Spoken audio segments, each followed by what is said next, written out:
السلام علیکم دوستو، میں ہوں آپ کا ہوسٹ نعمان اخلاق اور آپ دیکھ رہے ہیں ٹیل اے ویژن۔ دوستو، آج کی اس ویڈیو میں ہم بات کریں گے قرآن کریم کی سورہ کہف میں بیان کردہ 4 قصوں میں سے ایک ذوالقرنین کے قصے کی، اور جانیں گے کہ کیوں یہودی علماء نے نبی اکرم صلی اللہ علیہ وآلہ وسلم سے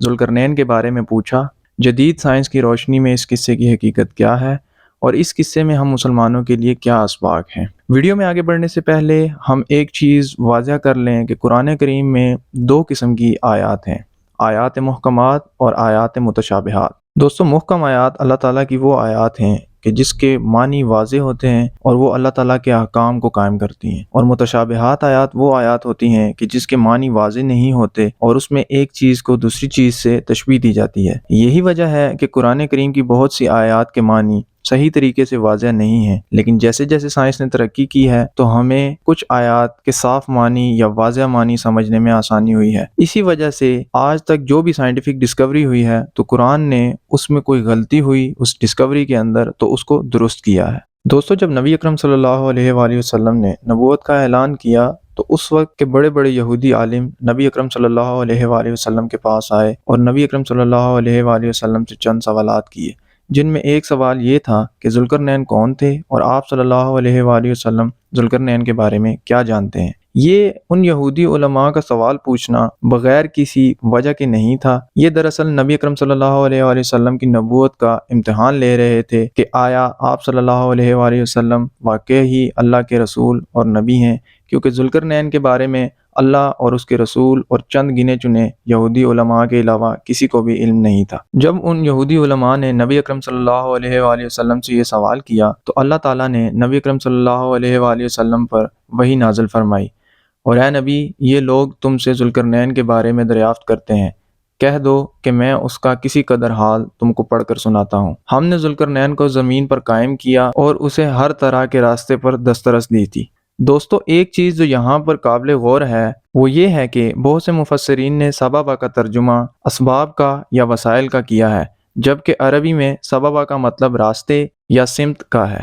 اگلی آیتوں میں اللہ تعالیٰ فرماتا ہے تو اس نے ایک سمت سفر کیا، یہاں تک کہ جب وہ سورج کے غروب ہونے کی جگہ پہنچا تو اسے ایسا پایا کہ ایک کیچڑ کی ندی میں ڈوب رہا ہے، اور اس ندی کے پاس ایک قوم دیکھی۔ ہم نے کہا، ذوالقرنین، تم ان کو خواہ تکلیف دو خواہ ان کے بارے میں بھلائی کرو، تم کو دونوں باتوں پر قدرت ہے یا اختیار ہے۔ دوستو، جدید سائنسی دریافت سے ہمیں یہ معلوم ہوتا ہے کائنات میں بہت سارے بلیک ہولز ہیں، اور ان کے اندر کشش ثقل اتنی ہے کہ جو بھی ستارہ یا سیارہ الغرض کوئی بھی چیز ان کے قریب جاتی ہے تو کشش ثقل کی وجہ سے وہ ستارہ یا سیارہ اس میں ڈوب جاتا ہے یا فنا ہو جاتا ہے۔ اگر ہم سورج کی بات کریں تو سورج بھی ملکی وے گیلیکسی کے سینٹر میں سپر میسو بلیک ہول جسے سیجیٹیریس اے کہتے ہیں اس کے گرد چکر لگاتا ہے۔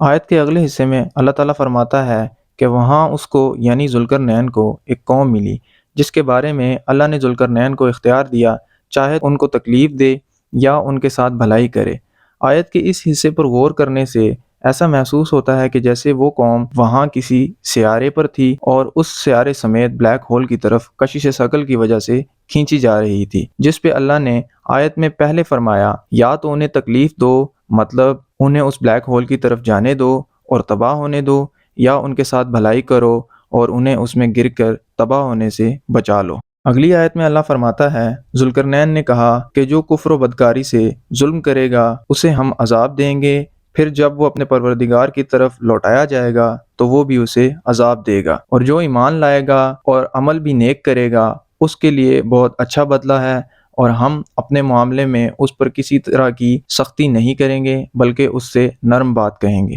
آگے اللہ فرماتا ہے، پھر ذوالقرنین نے ایک اور سمت سفر کیا، یہاں تک کہ سورج کے طلوع ہونے کے مقام پر پہنچا تو دیکھا وہ ایسے لوگوں پر طلوع کرتا ہے کہ جن کے لیے ہم نے سورج سے بچنے کے لیے کوئی اوٹ نہیں بنائی تھی۔ دوستو، آج جدید سائنس کی مدد سے ہم جانتے ہیں کہ کائنات میں نیبولاز موجود ہیں جہاں ستارے بنتے ہیں، اور یہی سورج کے طلوع ہونے کا مقام بھی ہے۔ جیسا کہ ہم جانتے ہیں آج سے قریباً 4.6 ارب سال پہلے سولر نیبولا کے پھٹنے سے ہمارا سورج وجود میں آیا تھا، اور اس کے بعد ہمارا نظام شمسی بھی وجود میں آیا تھا۔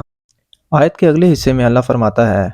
اور انہیں ایسے لوگوں پر طلوع کرتا ہے جن کے لیے ہم نے سورج سے بچنے کے لیے کوئی اوٹ نہیں بنائی تھی۔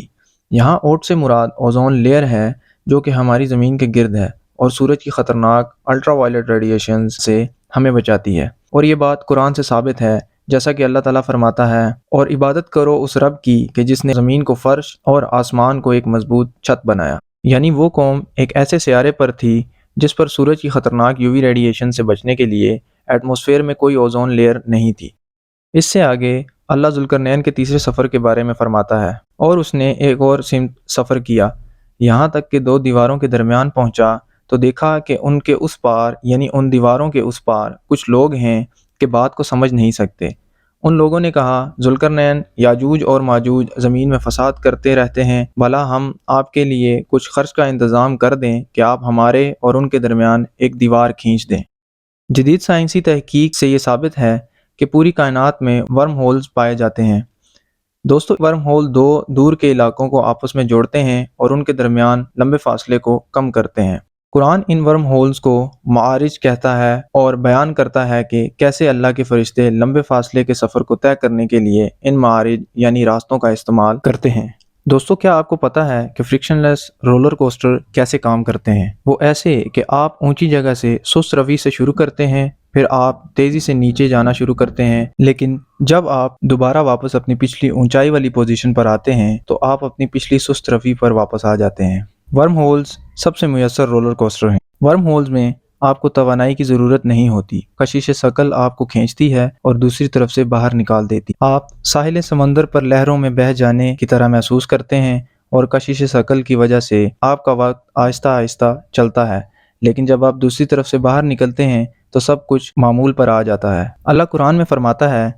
اور وہ اللہ جو آسمان کے راستوں کا مالک ہے اس کی طرف سے نازل ہوگا، جن کے ذریعے روح الامین اور فرشتے اس کی طرف چڑھتے ہیں، اور اس روز نازل ہوگا جس کا اندازہ 50,000 برس کے برابر ہوگا۔ دوستو، اس ورم ہول سے گزرنے والی کوئی بھی چیز، نہ صرف وہ فرشتے، کوئی بھی چیز اس وقت کے پھیلاؤ کا تجربہ کرے گی، یعنی ورم ہول کے اندر کا ایک دن زمین پر 50,000 سال کے برابر کا ہوگا۔ اور بحیثیت مسلمان ہمارا یہ ماننا ہے اور ایمان ہے کہ ورم ہول صرف فرشتوں کے استعمال کے لیے نہیں ہیں، بلکہ ہمارے نبی صلی اللہ علیہ وآلہ وسلم نے اسراء اور معراج میں یہی ورم ہول یا معارج استعمال کیا تھا۔ اللہ فرماتا ہے، یہ ورم ہولز آسمان کے دروازے ہیں جو کائنات میں دور دراز کے فاصلوں کو کم کرتے ہیں، اور فرماتا ہے جو لوگ اللہ کے پیغام پر یقین نہیں رکھتے وہ اس پر یقین نہیں کریں گے چاہے وہ ان کو کوئی بڑی نشانی دکھائے۔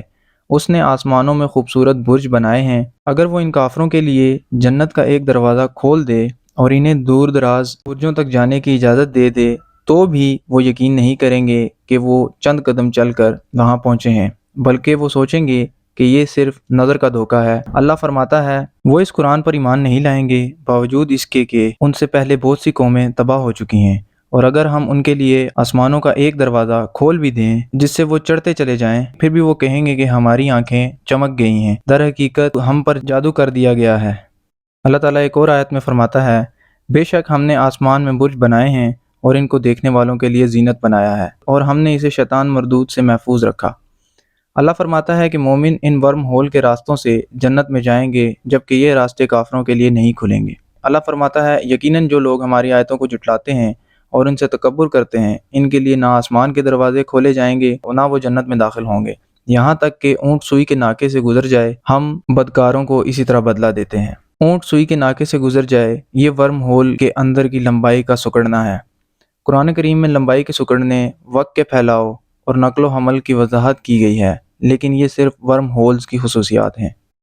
دوستو، ورم ہولز کو سمجھنے کے بعد ہم واپس اسی مقام پر آتے ہیں جہاں پہ ان لوگوں نے ذوالقرنین سے کہا کہ ہمارے اور یاجوج ماجوج کے درمیان ایک آڑ بنا دیں۔ اللہ تعالیٰ قرآن میں فرماتا ہے، ذوالقرنین نے کہا کہ خرچ کا جو مقدور اللہ نے مجھے بخشا ہے وہ بہت اچھا ہے، تم مجھے قوت بازو سے مدد دو، میں تمہارے اور ان کے درمیان ایک مضبوط اوٹ بنا دوں گا۔ تو تم لوہے کے بڑے بڑے تختے لے آؤ۔ چنانچہ کام جاری کر دیا گیا، یہاں تک کہ جب اس نے دونوں دیواروں کے درمیان کا حصہ برابر کر دیا اور کہا کہ اب اسے دھونکو، یہاں تک کہ جب اس کو دھونک کر آگ کر دیا تو کہا کہ اب میرے پاس تانبا لاؤ کہ اس پر پگھلا کر ڈال دوں۔ دوستو، یہاں پہ ایک بات غور طلب ہے کہ عربی میں لفظ سدین کا مطلب دو آڑوں کا ہے، اور صدفین کا مطلب دو بندوں کا ہے، تاہم بہت سے مفسرین نے ان دونوں الفاظ کا ترجمہ دو پہاڑوں کا کیا ہے،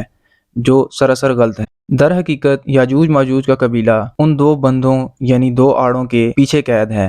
جیسا کہ لفظ ما دونہما کا استعمال ہوا ہے، جس کا مطلب دونوں سے پیچھے ہے، نہ کہ ما بینہما